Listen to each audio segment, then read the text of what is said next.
Hi, I'm Renee Porsia, and I am a real estate broker here in the Philadelphia area. I service Philadelphia, Bucks, and Montgomery counties. And welcome to my very first video blog. I hope that you find this helpful if you're a consumer, if you're a buyer or seller. And the reason that I'm creating this is because I found through my many years of experience that many consumers do not know their rights. So I'm hoping to provide you with a lot of information that will help you. And if you're wondering why it's a little dark in my office, it's because it's early, and I like to get up early, and I'm having my cup of coffee, so I'm hoping that you'll have your cup of coffee while I sit here and discuss real estate with you. Today's topic, I'm going to be discussing something called buyer agency. So you might want to get out a pen and piece of paper, or maybe you don't. You don't have to. This is not school, but you might want to, because you might find something interesting. Okay, buyer agency is something that was developed in the late 90s. Previous to that, there was no such animal. There was no buyer agency. The sellers had representation. They would hire a realtor to list their home, and buyers that would come in would think that they had representation, but what they really had was the seller's agent representing them. And I guess that didn't work out too well. And somewhere along the line, buyer agency was born. And that's great now, because now both sides can have representation, their own representation. And I can't see why any buyer now would ever not want to be represented by a realtor.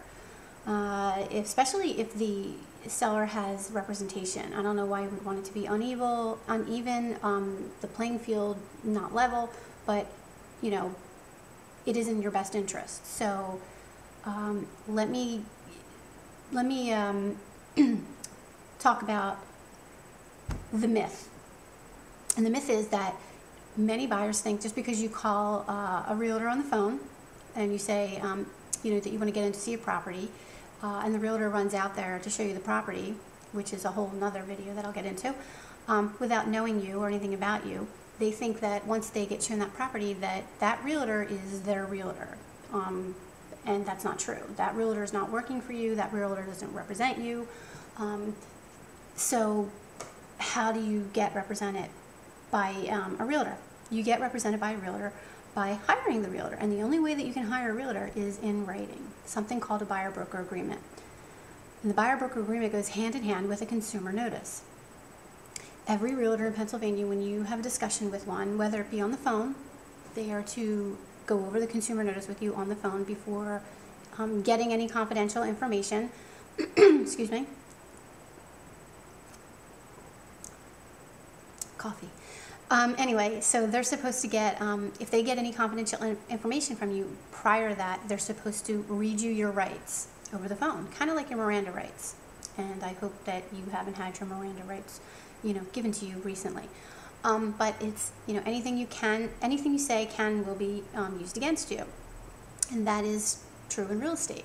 So before you say anything to them, they're supposed to read you these rights, and then, you know, you have to hire the realtor. So if you didn't hire the realtor, obviously you're not going to hire the realtor over the phone. So I really wouldn't be giving any confidential information to anybody over the phone. If you meet with a realtor, and hopefully you meet with realtors in their office and not outside of a car for the first time, or in the property for the first time, or outside the property, or in a park, or wherever, you should be doing this in a professional atmosphere, because everything that the realtor needs to provide you with is in their office. And this is a huge thing if you're buying a house. You're not buying shoes. You probably take a long time to, you know, if you're shopping, find shoes that are right for you. So you should take just as much time, even longer, to find a realtor that's right for you. And so when you meet with them, they give you the consumer notice, they give you the buyer-broker agreement. What's in the buyer-broker agreement? The buyer-broker agreement has many things, and the most important thing being that it will spell out things. In real estate, nothing means anything unless it's in writing. You can't shake hands, you know, you can't pinky swear, you know, and I'm sure that's been done. You have to put it in writing. So it'll tell you it spells out how long the realtor will be working with you, a day, a month, a week, a minute, an hour, one property, two properties, a group of properties. It also spells out how the realtor will be paid their fee for service. And traditionally that's at the settlement table. So if you buy a property, then that realtor will be paid at the settlement table. No property, no fee. There are some other things that can be put in there because you can pay the realtor up front. I'm not getting into that. Right now, we're talking about the traditional, way that a realtor is paid. So everything will be spelled out. Now, you might not want to hire the realtor, obviously, when you first meet them. And that's okay. You have the right to take the buyer-broker agreement to an attorney and have them review it. It's provided by the Pennsylvania Association of Realtors. And remember, I'm just talking about Pennsylvania law. I'm not talking about any other state. So take that over. If you're not comfortable signing with the realtor after meeting with them an hour, I usually take about 2 hours to meet with somebody. And at the end of that, sometimes people want to hire me, and sometimes they don't. They want to have it reviewed, and that's fine with me. I have nothing to hide. If you don't want to work with me, I don't want to force you to work with me. Once you do that, you sign it, I sign it, now I go to work for you. I find properties for you. And I'll get into all that in another video. So a couple things I want to leave you with so that you can do some research. If you're out there looking at open houses and there's a realtor sitting there, that realtor doesn't represent you, they represent the seller. So you don't want to be telling them any confidential information.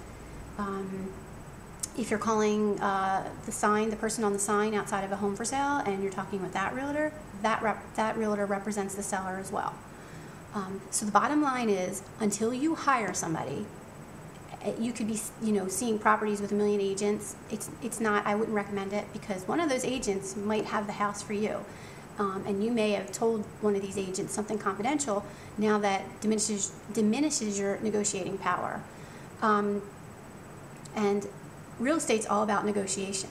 So you don't want to go in, having the seller have an advantage over you. And we'll get into negotiating and hiring a realtor that's an expert the negotiator, in one of my other videos. So I hope you're enjoying this. Remember, real estate isn't brain surgery, so add a little humor to my videos. That's it for now. Make sure that you go, do some homework, research on the internet, look up buyer agency. Feel free to email me at reneeporsia@mac.com, or you can visit my website at www.reneeporsia.com. Have any comments, suggestions, anything, feel free. Call me. And that's really it for now. So I hope you make it a great day and that you'll tune in often. And if you haven't had your coffee already, make a pot of coffee and get your day started, and I hope to see you back here real soon. So happy Friday.